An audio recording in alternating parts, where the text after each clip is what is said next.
Travel presented by Vintage Guitar Magazine with your host, me, James Patrick Regan, otherwise known as Jimmy from the Deadlies. And today I'm back at BottleRock speaking with Zac Sokolow, guitarist with LOM, and Jessy and Tommaso, co-guitarists with the band Baby, which is spelled B-B-Y. First up is Zac Sokolow, guitarist with LOM. In our conversation, Zac describes his guitars, a K with crazy copper panels and a red Airline guitar. And he tells us about the name LOM, which stands for Los Angeles League of Musicians. Zac gives us a little bit of his musical history, starting on banjo, playing bluegrass, moving to guitar and rockabilly, and then Zac tells us about the history of the band and walks us through his equipment. Zac finally talks about the music they're playing, Cumbia and Chicha music that originated in Peru. To find out more about Zac and LOM, you can go to their website, thelalom.com. That's TheLalom.com. Please subscribe, like, comment, share, and most of all, review this podcast. I'd really appreciate it. And please support Vintage Guitar Magazine and all the wonderful things they do for us guitar players, because they do so many wonderful things for us guitar players. Here's my buddy Zac. So, the K. Where did you get the K? I got the K at a little shop in LA called Caveman. I got it a while ago. Okay. Yeah. And we should say that you're Zac and you're from the LOM. I'm Zac Sokolow. I'm from LOM. Stands for the Los Angeles League of Musicians. Oh, okay. Oh, right on. Yeah. Very good. And so the copper plates, they came with it? Yeah, that's how I haven't really changed anything on there. I think I put some little pieces of wood to raise up the pickups to get them a little hotter because they were kind of low down. But otherwise, that's all. And the National the same? The National, the only thing that I've really done to it, actually I didn't do it. This is actually my bass player's guitar he's had since he was a teenager. But I've been playing with him for years, and it's kind of been on loan to me for indefinitely, I guess. Sure. At some point, I guess there's all these. I'm not really sure. There's like some kind of capacitors or something that are supposed to change the tone in some way. Yeah. Because there's only one pickup on it. Yeah, of course. But these weren't working that well, so we just disabled them. So right on. None of this does anything. Just a volume knob. Okay. Very good. That's all that does anything. And these volume and tone for each of the pickups. Yeah, exactly. Yeah. And so where you started playing? How old? I started playing music when I was really little, probably like 4 or 5 or something. My dad's a musician, and I've been playing with him forever. Okay. I kind of first started getting really into the banjo. That was kind of the first instrument I really was playing the most. And then, maybe a couple years later, got pretty into guitar. And And what kind of music were you playing early on? On the banjo, it was mostly like bluegrass music, like kind of 3-finger picking, like Scruggs style banjo stuff. Sure. And then kind of got more into like old time banjo. And then on the guitar, I was just sort of picking out all kinds of different melodies, all different kinds of stuff that I was hearing, at home. My dad always played tons of music around the house. So sure, of course. Learned a lot of stuff from him. Like Al Caiola and Joe What's Pass. That? Al Caiola and Joe Pass. I don't know either of them, actually. Good. Yeah. So when you started learning guitar, who were you listening to? Man, I think the first song I played on guitar was Rebel Rouser. Sure, Duane Eddy. Yeah, Duane Eddy. Yeah. And I really liked a lot of that rockabilly kind of stuff, like Scotty Moore and the Elvis Sun sessions and all that. Yeah. So that was a lot of it, and then I was just learning a lot of chords to like any kind of pop stuff or whatever. A lot of stuff from the 50s and 60s. That's what my dad was really into, and I heard when I was really little. Like Beach Boys, or like a lot of the girl group stuff, like the Ronettes, Marvelettes, that kind of thing. And how did you make the switch to like instrumental music? Instrumental. We had this gig. That's the reason we kind of got together as a group, was we had this gig at the Roosevelt Hotel. It was just kind of a background music thing. Jake knew Nick, I guess, from going to school together, and me and Jake have known each other forever. Jake called me into the gig, and it was just kind of a background music gig where there was didn't really make sense to be singing, and so we just were kind of figuring out whatever we could do to make it work for this gig. And after doing that gig for a long time, maybe almost a year, we kind of realized like we have a pretty cool repertoire that we built up together, and we really like playing together. Sure. And that's kind of how it started. Yeah. And just for instance, how much material do you guys have now? Say it again. Oh, how much we have material down? do you have now? Oh, now, man, I mean, at a certain point we were playing so many gigs in a week. There were days where we'd have 3 gigs in a day. It's like, you know, I remember one gig where we played we played a gig at a hotel in the morning. We played at the Santa Anita racetrack. Wow. In the afternoon, and then like a private gig at night. So it was like 9 hours of music. And I made a point to not repeat any songs because we were gigging so much at that time that we had all that repertoire. These days, we don't do that many hours in a row. We kind of refine what we're doing and do shorter sets. Sure. So like at a normal gig, how many hours are you playing? Normal gig, we usually play about maybe an hour and a half, something like that. Yeah. That's what we did today. Was just an hour for the festival. And, I watched it. Yeah. So are you guys playing like normally just clubs and stuff? Or are you playing?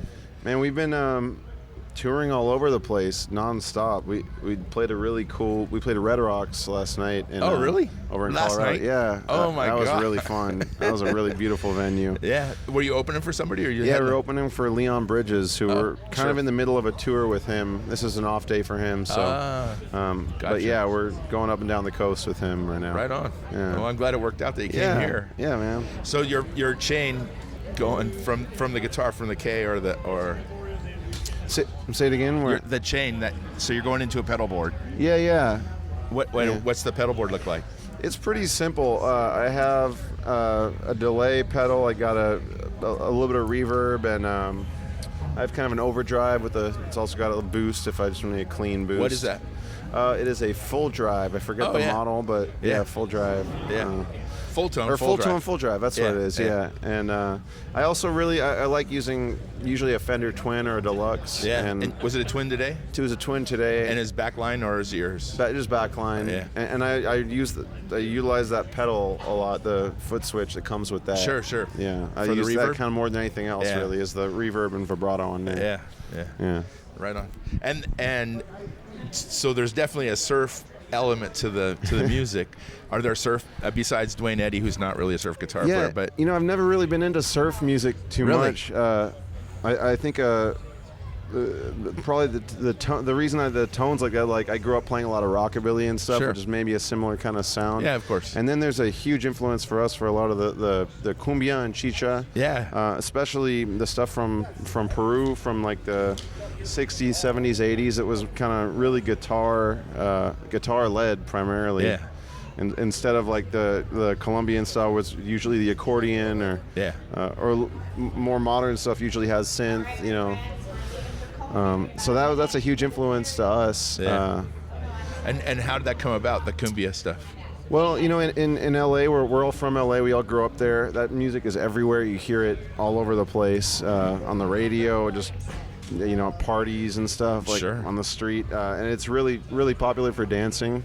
When we were first playing those gigs at the hotel, people would request certain songs and stuff, and you'd learn them. Yeah, if we didn't kind of know them already, just from hearing them, we'd learn them. And a lot of the cumbia you hear in LA is mostly Mexican stuff, like the sonidero style, and that's kind of what's on the radio a lot, and what a lot of people listen to. Yeah. So some of the first cumbia covers that we were doing were a lot of those Mexican tunes, and then playing them in almost more like a chicha kind of style with the guitar playing the melody. You know? Of course. And then we really quickly started writing our own songs. Yeah. When we were still playing background at the hotel, we were writing songs and stuff. Where's the Roosevelt Hotel? It's on Hollywood Boulevard, kind of near Highland a little bit. Okay. Over there, right in the middle of that kind of awful part of Hollywood that's really touristy and not too bad. It could be 7th and Broadway. Yeah. And how scary is it to play? Be walking around with your gear in LA. Oh, over there? Oh, I mean, I've been doing that since I was like teenager, taking the bus all over town, carrying like 4 instruments sometimes. So it's I don't recommend it, but I got used to doing it and was careful. And no bad experiences? Not really, no. I've been pretty lucky with that. Yeah. And now you're on the road, so who cares? You're gonna have to walk back there with those two guitars. No, I used to play a lot of gigs where I was playing banjo, fiddle, mandolin, or something. So I'd have to carry all those and take the bus across town with all of them. Did you go to music school or anything like that? I didn't. No. I went to very little school. Wow. Yeah. And so you just picked up banjo and mandolin all along? Yeah, because my dad plays, so I started playing gigs with him, parties and stuff, when I was like 11 years old, and I've kind of been doing music gigs since then. Never ended up playing at Knott's Berry Farm or Disneyland or anything like that? Man, I know my dad played those places. I don't think I ever did those with him. But not yet. Yeah. Well, I wish you the best of luck. So if people want to find out more about you and your music, where would they go? Man, well, yeah, you can look at LOM's page. We're all over on Instagram, all the social media stuff. My name is Zac Sokolow. You can look me up, too. How do you spell your last name? Last name is Sokolow, and first name Zac. Okay. Yeah, LOM, LALOM. Yeah. Yeah. Nice to meet you, Zach. Yeah, man. Thanks so much for having me. Yeah. Have a great time. Thanks a lot, man. Next up is Jessy and Tommaso, co-guitarists with the band Baby, again spelled BBY. In our conversation, the guys tell us about the name of the band, and they tell us about an accident that Jessy had where he ended up with a broken wrist, which why for the BottleRock show he ended up playing bass, and their bass player Deon ended up playing guitar. The guys tell us about their gear on tour and at home, and they tell us about a residency they have in London. To find out more about Jessy and Tommaso, you can find them on Instagram at BBYTHEBAND. Please subscribe, like, comment, share, and most of all, review this podcast. I'd really appreciate it. And please support Vintage Guitar Magazine and all the wonderful things they do for us guitar players. They do so many wonderful things for us guitar players. Here's Jessy and Tommaso. How are you guys doing? We're great. Good, very great. Yeah. So what's the name of the band you guys want to see after this interview that we're going to hurry so we get through it? Krangbin. Say it again. Krangbin. Krangdin? I cannot pronounce them, so I'll let him. Krangbin. Yeah. And you guys, somehow you lost an A out of your name. Yeah, it's been gone since the beginning. Oh, okay. We lost it straight away. You know how names are. Exactly. So you played with a broken wrist? I did, yeah. Just played the show. I'm the guitar player, but I know. I see you were on. As I looked at you, you were on my left, and he was on my right. Yes. Okay. Exactly. I was playing bass now. Oh, you're playing bass? Yes. Ah. Because of my wrist. And your bass player was playing rhythm guitar. Yeah. No, we're both playing lead. Yeah, we rhythm. exchanged roles pretty much every song. But you were playing bass. But today I was playing bass. Yeah, so you weren't exching leads today. Not today. He was changing leads with the other guy, Deon. Yeah, I was. Yeah. And when did you guys start? When did we start the band? Yeah. No, you guys started playing at 5. I was there. Okay. Yeah. But when did you start playing as a band? 2 years ago. Oh, really? So it's been 2 years. Wow. And you and where did you play last night? We played in San Francisco at the rickshaw. Oh, rickshaw stop. Yeah. Okay. How was that? It's great. Yeah, really it was good. really great. The sound was amazing. The energy was great. We had mosh pits, which we usually don't get in England as much. So both in LA and San Francisco. I believe they started there though. Mosh pits. I know. Yeah. Yeah, they probably started there. Like the Clash and stuff. Yes, exactly. No, but we get them more here than in England. Wow. Yeah. And you guys. I mean, your guys were kind of jamming today, but are you guys playing like harder music than you played today normally, or is it about what you were playing today? Well, you mean with Baby, or in general us as musicians? No.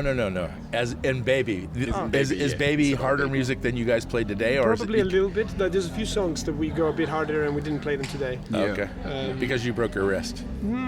No, Because your singer lost his voice. It's kind of part of that, yes. That sets a mood, definitely. But yeah, last night we played a song that we have, a new song that it's kind of heavy. Yeah. But yeah, I'm happy to give my wrist a break from those a little bit. Yeah. And so was the bass player playing your Strat?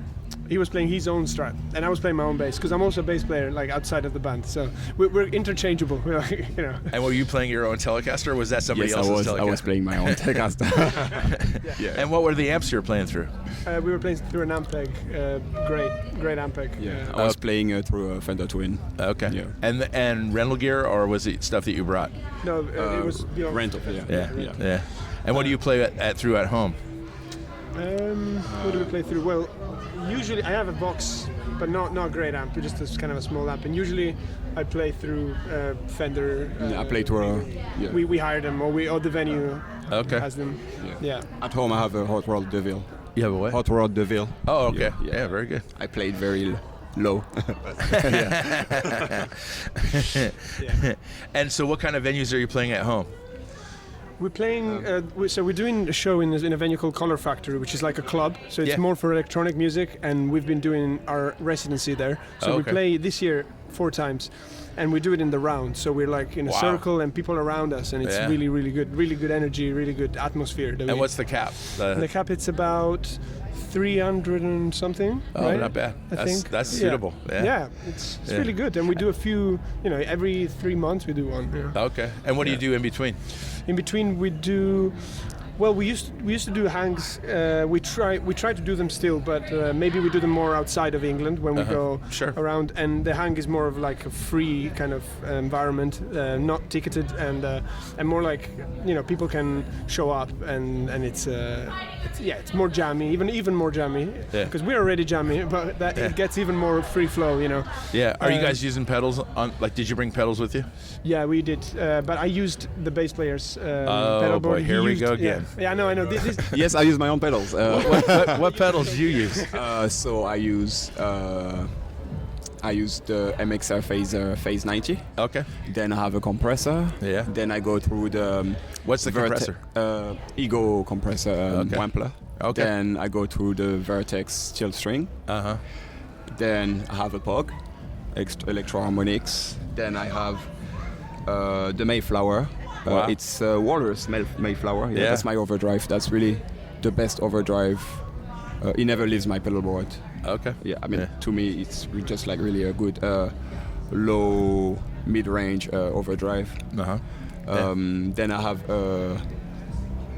the RS Distortion by Wampler also. Sure. And then I play through the famous chorus pedal that you can hear in every song, Boss C2. Right on. So, Yeah. but everything's basically off the shelf. Like you could go to the guitar shop and buy. Oh it. yeah. I love that. It's the best for me. Yeah. I just love like having the pedals, having to control them, having to tweak them in between the songs. It's just really fun and really. That's And what you? it's about for me. Not today, but usually it's Yeah. As a guitar as player. a guitar player. It's so I've got a Big Muff, Yeah. which is really nice. Quite not vintage, but like 15 years old. Okay. So it's got a really good sound. And then I've got a Hofner chorus pedal. Wow. I'm a massive Hofner fan. Okay. I have 2 vintage instruments. I've got a Hofner bass Okay. and a Hofner guitar. Oh wow. 67 Hofner bass Wow. and 59 Colorama, which is one of those. It was Before made. your parents were born. Yeah, exactly. It was made for. It was like a beginner's guitar, Okay. and it sounds amazing. It's got like a little toaster pickup. Yeah. Just as a single one, and it's incredible. It's really through the Big Muff. It sounds really fat. So a lot of the Baby record was done with that, and also with the Hofner bass. Uh-huh. And then pedal-wise, I have the what's it called, the Boss? No, yeah, the Banana, which is very important. It's a Japanese like a glitch delay. Yeah, and it's really fun to use, and they do like a series, and it's really small and yellow. And then.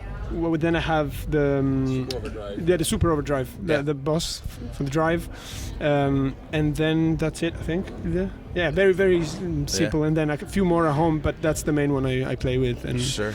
And make music as with. far as instruments at home, what do you have at home? I only know you as Dragon King, so That's amazing. I love that. hold My the name mic is to your Jessy. mouth. It's Jessy, sorry. So I have my Telecaster, custom 60s Telecaster. Yeah.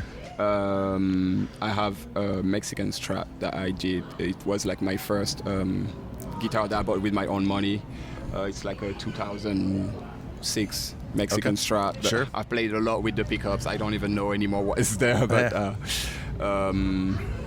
it's mostly the 2 instruments I play with. Then I have it's Guitar Magazine. Am I allowed to play to talk about bass? Sure. Yeah. I have a jazz bass, Fender jazz bass. So you guys both play bass Yeah, a outside little of the bit, band? Yeah, a little bit, yeah. Well, you inside of the band, but for a little bit, just for a little bit. But I started as a bass player. Okay. So I was playing bass in a different band, and then only with Baby I started playing guitar. Okay. Like I used to play like in my bedroom. Did you kind just of call it thing. Hollywood Baby? Hollywood Baby? Did you say Hollywood? What do you? No. Sorry, I said I used to play guitar in another band. Okay. Bass, sorry, in another band, and I only started playing guitar with Baby, like on stage, outside of my bedroom. Hollywood Baby's cool though. And also I have 2 Strats. Okay. One from 1979 that I'm considering selling. Okay. How do people get a hold of you to buy it? How do people get a hold of you to buy it? Market, Facebook Market maybe, or but in London. But yeah, I'm open. And then a Japanese Strat that I got recently, which is really, really nice. Yeah. And that's my gear. And then the P bass that I got, I actually bought it in California when I was 17. I was here working in a flower shop for a month. In what town? In San Diego, where my uncle lives. Oh, okay. And I put together the money and I bought that bass, which I played now. Yeah. Yeah. Okay. Cool. And are you guys looking for gear while you're on the road, or? I mean, constantly looking at, Yeah. Constantly, yeah. So where are you guys going from here? We're going to London. We're going back to London. Oh, from here. And where were you at before here?